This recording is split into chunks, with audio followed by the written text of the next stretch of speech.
The assassination of Brian Thompson, the United Healthcare CEO, has united those on the right and left who have little sympathy for them. But it has also united the two Shapiros, Ben Shapiro of the Daily Wire and Arguing with Children, and Governor Josh Shapiro of the Democrats. Let's take a look, first of all, at what Ben Shapiro had to say, and then we'll discuss. Somebody like Brian Thompson is by suggesting that he is motivated not by a desire to keep the company working and operative in a very difficult regulatory environment with a bizarre system of subsidies and administrative details and all the rest of that. And you can disagree with his decisions, think they're wrong, but that's the actual. Instead, what you do is you say he's evil and he's just trying to maximize profit. Once you start saying the evil profiteers are trying to harm Americans, like that's their goal. Their goal is to harm, and I'm telling you this is on both sides of the aisle. It is on the left predominantly, but there's a swath of people on the right who are also doing this routine. It's ugly. Now, I will say that there are elites who have lent credibility to this particular argument through their malfeasance. I think COVID had a lot to do with this. You had people like Anthony Fauci who were giving the platonic lies to the American public, lying for their own purposes in many cases, quashing their political opposition. But the generalized argument that is made too much in politics, and it does boil the pot, okay, it leads to an increasing temperature that justifies violence, is this language that disagreements on policy are not because of a pragmatic inability to come to a conclusion or starting from different first principles or using logical deductions that end up with different conclusions. No, the actual reason that, for example, the healthcare system is a mess is because Brian Thompson is an evil person who is trying to kill grandma, right? Or the reason that the oil companies are attempting to pump more oil is not because there is high demand for carbon-based fossil fuels, because it's still the most effective form of energy production on the planet. It's because they want to destroy the earth and don't care about destroying the earth. Right? Or the reason the bank denied your loan is not because the bank looked at your loan, assessed the risk, and found that it wasn't worth the price. It's because the bank manager is actually Mr. Potter and is trying to deny your bank loan because he himself is evil. I just want, first of all, I just want your reaction generally to that Ben Shapiro video, because I think it's quite interesting the way that he frames the argument, right? Well, I mean, first of all, he kind of like misunderstands our argument, because he says, well, these people think that they're just evil. And like, we're notoriously known as people who say, no, the systems are the issue. So, I mean, that what he does there kind of encapsulates the right wing, which is that they don't understand our arguments, which is why they come up with such bullshit arguments from themselves. You know, it is both true that Brian Thompson is an evil CEO, whilst also saying that the system is the issue. Because even if it wasn't Brian Thompson and it was somebody else, I mean, look, I think specifically Brian Thompson is a piece of shit. We can go into why. But it could be someone else who hasn't been quite as bad or hasn't taken the worst decisions. But it doesn't matter, because you have a private healthcare system based on insurance, and people are still angry about that, and so is the left. So he's kind of like using this bank teller analogy, like, oh, the bank teller won't give you a loan because he's really evil. It's like, that's not the way we think. And I suspect he probably knows that, actually, but he's a little weasel and he's a little liar. I do find it funny, though. I checked out that video and went on the comments, because when he first made his video about how, oh, the hard revolutionary left are back in this CEO killer, and then most of the comments were like, Ben, what you're on about? This is not a left-right issue. I'm conservative, and like my dad couldn't get treatment, and I think it's disgusting. And he was being called out for basically being an establishment stooge. And it's so funny how he's doubled down on it. I mean, I suppose there's nothing else he can do, because that's who he is. He is a little bitch for capital. And the comments are once again like, you're completely misunderstanding the issue. Yeah, I think you really hit the nail on the head there, and that was what the point I was hoping you would draw from it, is like the way that Ben Shapiro is presenting it is that people are evil because they are, or we view people as evil because we think they're inherently evil in some way. When of course, like, even though Brian Thompson, you're right, is a bad person, I'd also say he's a product of his environment. He's a product of the system that we live in, right? And that is the overriding point that a leftist would make. But at this particular juncture, because there's so much support for revision of the U.S. healthcare system, Ben Shapiro can't admit that. He can't go, oh well, they're making a systemic critique.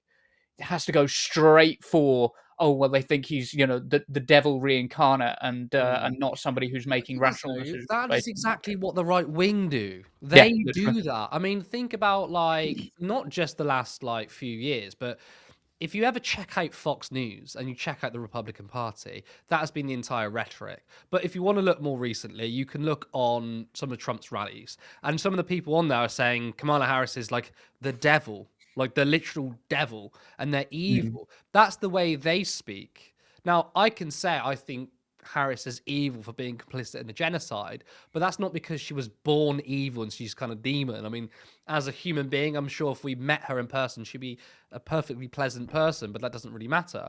But that's the way the right wing operate. And again, for me, the more I do work in media and journalism, the more I realize that 99.99% of right wing arguments and rhetoric is pure projection. So they'll say, this is what the left do, this is what they are, when it's them. It's always been them, and they just project it onto other people. So if he wants to think that we're saying that healthcare CEOs are evil because they were born that way, well, either you're misinterpreting it on purpose, or you're thick. But it's always been a rhetoric from the right. You get like honestly, you go on Fox News. That's a sewer, by the way. The way they speak about the left, and the way not just the left, but just people they don't like, they will say they're evil and terrible people.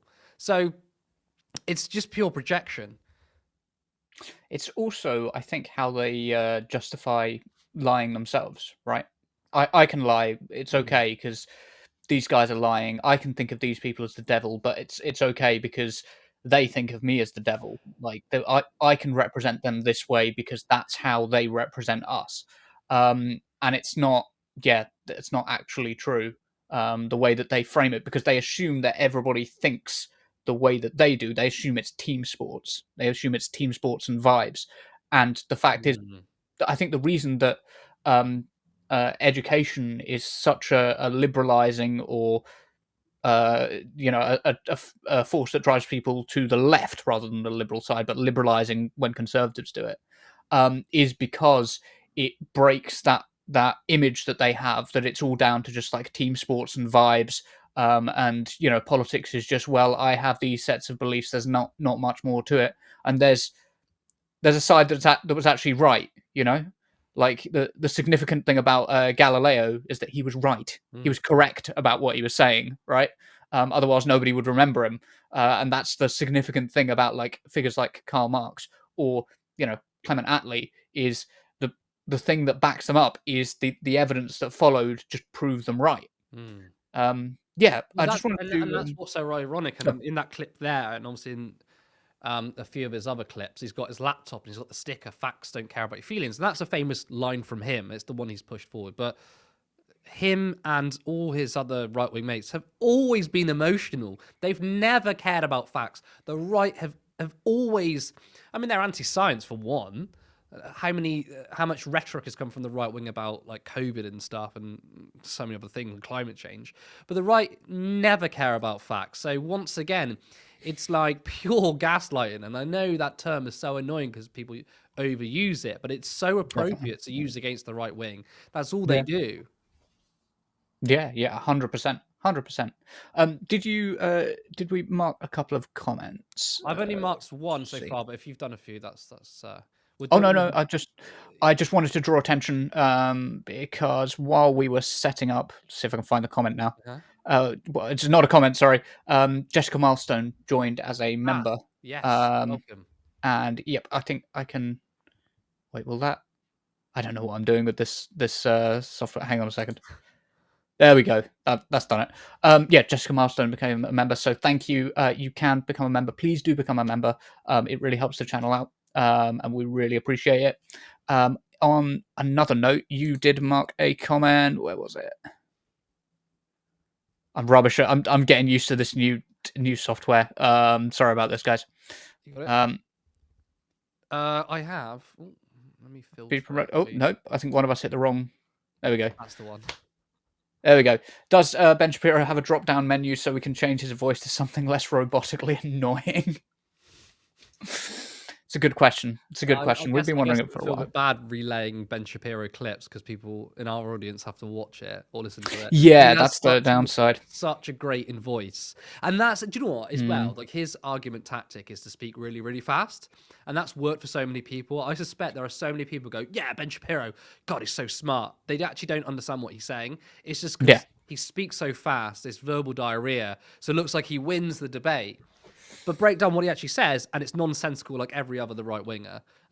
He's pretty good at communicating. If your goal was to confuse and frustrate your audience and your opponent, and it looks like you win, then yeah, he's very good at it. What was he saying about? I was saying about vibes earlier, right? It's the vibes of intelligence. That's what it is. It's not actual intelligence. And Chris just gifted 5 Turn Left memberships. Thank you so much, Chris. You are a star, and it's nice that you're keeping other people in the membership bubble as well. I like that. That's excellent. Yeah. So, um, You want to go to your quote? not equipped was gifted by membership. Cool. Yep. No, I didn't. I don't think I meant to put that on screen. Did I put that on screen? Yeah. Or did you? Usually, by the way, guys, so basically, we Yep. usually have a dedicated producer, but on our like debrief because it's a bit more casual, one of us does it. But this is a lot of I think you've prepped the show for like a normal island show because there's a lot I of have, yeah. graphical stuff. There's Which a lot. hey, it's fine, but it just means it's going to be a bit of an unprofessional show. Yeah. I think Yes. you guys want But to that's the debrief. It's fine. that's Don't the worry about it. debrief, you know. Yes. Yep. Cool. Speaking of which, let's have a look at that stuff then. Ben Shapiro was only one Shapiro to come out and condemning Mangione as the primary villain here. The other was Josh Shapiro, who said this. In America, we do not kill people in cold blood to resolve policy differences or express a different viewpoint. I understand people have real frustration with our healthcare system, and I've worked to address that throughout my career. But I have no tolerance, nor should anyone, for one man using an illegal ghost gun to murder someone because he thinks his opinion matters most. In a civil society, we're all less safe when ideologues engage in vigilante justice. In some dark corners, this killer is being hailed as a hero. Hear me on this, he is no hero. Now, I don't think that vigilantism is good. Like, I don't really think of vigilantism as being something that's good. But Brian Thompson's family can be allowed to mourn. Like, that is a personal thing for them. You know, I think that's a very kind of personal issue for them. It's not where the focus of the discussion should be, though, because there were a set of circumstances that led to this, right? There's a system that led to this. Um, and on the note of Democrat hypocrisy, let's take a look at this video from when the hunt for Mangione was actually going on, because I think it's actually quite This telling. message is for the U.S. government. I'm curious, the man that you all are looking for in New York, let's say he was hiding in like the basement of an apartment building. Would it be justified to bomb that entire apartment building? Or maybe if he was in a hospital, like in an underground tunnel in a hospital, would it be justified to bomb that entire hospital? Cool. These are just some things that I've been thinking about. Yeah, that was juddery for me. I don't know why it was juddery for me. Your end was right for me, but Okay, brilliant. As long as the audience got it, that's the main thing. I've already seen it. But yes, I really thought that was a good point when we're talking about the value of lives and the value, particularly of Palestinian life. I think it really is worth bringing up that discussion about like, oh, okay, so it is justified to unalive a whole group of civilians, or it's justified to deny thousands of people healthcare, eventually leading to their deaths, in order to either maximize profits or in order to target one individual. Like, I think there's a discussion here about like how we value human life. And actually, I'm gonna throw one more thing on, because I think actually there's a couple more things. We'll get to the end of this bit, and then we'll discuss the things I bring up in unison, if that's all right. Because on the opposite end of the spectrum, Americans have been using references to Luigi Mangione to push back against insurance companies, and in some cases, it goes over that line into threats, as USA Today reports. A Florida woman is facing charges after she allegedly made threatening statements to an insurance company by using a phrase police believe is a reference to evidence found in connection to the fatal shooting of United Healthcare CEO of the United Healthcare CEO in New York City. Brianna Boston, 42, of Lakeland, was charged with threats to conduct a mass shooting or an act of terrorism, according to a probable cause affidavit obtained by USA Today. On the 10th of December, the FBI Lakeland police the FBI contacted Lakeland police about the threat. Boston is said to have called Blue Cross Blue Shield regarding recent medical claims that were denied. During the end of the recorded conversation, Boston is accused of stating, delay denied, oppose, you people are next, according to police documents. Now, I think this is so important because it wouldn't be such an issue if all of this wasn't so heavily contrasted with the case about Daniel Penny, who actually Curtis made a video about earlier, but I think it's worth bringing it all together, who's being hailed as a hero after killing a homeless man. Now, BBC News has made a report on this, and they said that a 26-year-old man has been acquitted of homicide for putting an unarmed homeless man in a fatal chokehold, a case that sparked weeks of protests and reignited debates over public safety, mental illness, and race. Jurors deliberated for 5 days before declaring Daniel Penny not guilty beyond a reasonable doubt in the death of 30-year-old Jordan Neely on a New York City subway train on 1st of May 2023. The verdict comes after prosecutors agreed to drop a more serious charge of second-degree manslaughter on Friday, as jurors could not reach an agreement. Now, later on in the week, J.D. Vance announced that Penny would be invited to Trump's suite to watch a sports game with him this weekend. So, is killing only wrong when you're killing the desperate, right? We've got a connection here. We've got the Palestinians, we've got the homeless, we've got people who are victims of being denied medical claims. There are three groups of people that apparently it's fine to kill, but it seems that, shooting a healthcare CEO, absolutely, I think I agree, is a bad thing and shouldn't be done. But why is so much protection given to certain lives? Why? And it's not just certain lives, but certain lives under certain conditions, right?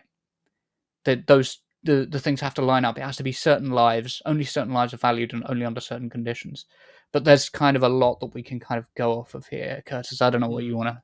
Well, say. I mean, the story with Brianna Boston is a really chilling one because I'm gonna love, by the way, the whole freedom in America and freedom of speech. Clearly, that infringes upon that.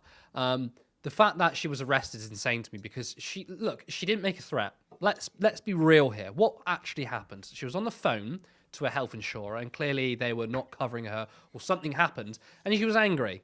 And she then said, delay denied, depose. Might be in the wrong order, because that's in the news. And obviously she was arrested, and she said, look, I'm not actually making a threat. I was just really pissed off about my health insurer. And that thing is going on in the media. And I was angry. I said out of frustration. I mean, I was reading an article. I don't know how true it is, because I've heard conflicts. Actually, I've heard Emma Vigeland say that, that apparently she's now been released, but I've not heard that in the news. But what I was reading is that they were trying to get her on terrorism charges, and they were trying to get her on a potential to do mass shooting. She doesn't own a gun. She doesn't own a gun. I didn't know that. No, and that's however, rare for an American.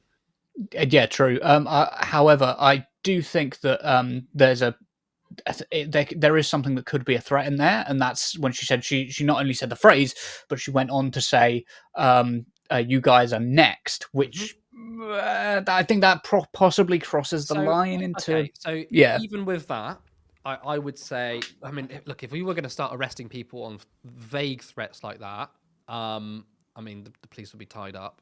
I mean, that's why they're probably using illegal surveillance software, which is probably what happened with Luigi, by the way. But that's just conspiracy. But going further than that, even if you say, look, it's probably justified that she was arrested because she did say you guys are next. The fact that they're trying to charge her and she could face up to 15 years in jail through terrorism, that's a major leap because, okay, well, who was the target? Because clearly her threat was a vague one.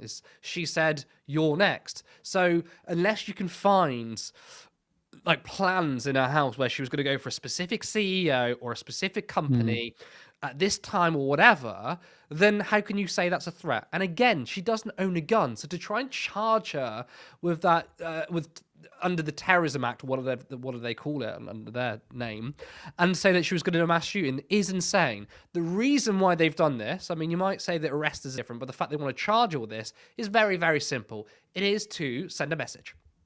Simple as possible. I agree. They don't like the fact that power are being held to account. No, none of us turn left are saying that we support vigilantism, but that's in Luigi's case, that was his form of holding healthcare CEOs to account, right? Because it's against a powerful person and the target is powerful people, because the police's role in society, not just in America and the UK as well, is to protect capital. That's the number one thing to do. Then of course that is to send a message. They want to lock her up for 15 years because they don't want people getting any other ideas. And you have to look at the civil liberties here. Like, people are allowed to be angry and frustrated, right? If your health insurance company is not covering you, even though you spend the money on it, right? And then you say something out of anger that should not get you terrorism charges or 15 years in jail. It's absolutely disgusting. It should have never gone as far as, all right, we're doing a house call and we're going to check you out. That's as far as it should have went. But it's clear that power is coming together and it's holding ordinary working people basically to a ridiculously high standard because they're protecting their own class. That's all it is. For me, I think that a lot of it would depend on how those words were spoken. Like, because I can see a version of events where you say, defend, deny, depose, you know, you guys are next, you know, like, I'm sure it's you guys next. Like, I can see how somebody might, like, kind of jokingly say that on the phone, not say it too seriously, but, like, the tone of it, I think, probably matters in how I would assess it. I mean, I doubt she said it in a joking way. She probably said it in an angry way. Probably said it in an angry way. It In which doesn't case, change I'm like, anything for me though. I mean, I feel Okay. like the arrest sides. I mean, I understand your point on that. That does make sense because look, at the end of the day, you know how many shootings there are in America, Yes. and it's not out of the question. I mean, we've just literally seen Luigi kill a healthcare CEO. It's not out of the question that can happen, right? Yeah. So I get, okay, they're going to arrest her and they're going to check her out, but I don't care how she said it. The fact that they want to basically stick her in jail for 15 years on charges that should not be even in the question, not even be in the question, is, you know, the tone of it is irrelevant. It comes back to the point that I think it's just to send a message to people to say, know your place. Yeah, I think the tone of it is relevant when we're talking about the arrest. Yeah. But like I don't think I don't think I should have to say this, but 15 years is an incredibly long time for that comment. God, yeah. I'm talking. I think even a prison sentence would be harsh for that comment. But I do think that there's a sort of like need to follow up in cases like that. There is a need to sort of like make sure that you're like not allowing, especially in a country that has such a high level of gun violence and such a high high homicide rate compared to other countries. I think there is kind of a need to follow up. Yeah. No, I understand that. Yeah. Yeah. Support independent media. Support social justice that's there on social media. Thank you. Turn left.